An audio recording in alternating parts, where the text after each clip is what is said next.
God morgen, Gott is zegen. Ik wens je een schönen dag. Het Bibelvers van der vinden wir in Hebräer 11, Vers 8. Durch den Glauben wie Abraham gehorsam, als hij geroepen werd, en in Lohn aan te trekken, dat hij nu heroven soll.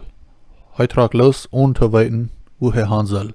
Die Geschichte von Abraham, wo die Schreiber von den Hebräerbrief von reden, dat finden wir in 1. Mose 12, Vers 9-4.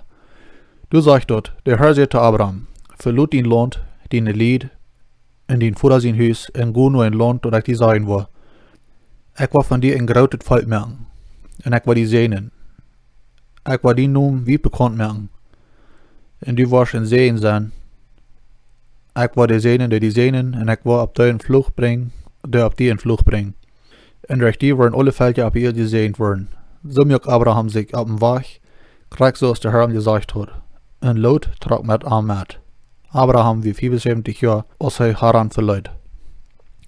Den roeper Abraham terug wie niet leeg, doppel geloven, toe vertrouwen in je wijsheid, no Hebräer 11 vers 1. Abraham trok weg zoals God zegt, op dem vertrouwen dat God zegenen wird. 1. Mose 12 versen 2-3.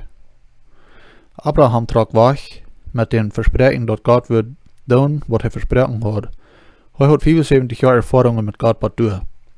Abraham die trok weg, want hij had niet wist wat nächstens in zijn leven passieren wird. Aber Gott die wist. Gott die weiß am nur ein Land. Noch ein Denk. Abraham die trok weg. Glauben ist nicht bloß ein Denk, wo wir über reden dann. Da braucht auch Weichen. So als Jakobus 2 Vers 28 sagen wird. Die Glauben ohne Weichen ist tot. Vater, ja von uns oben Ohren, damit wir die hören können.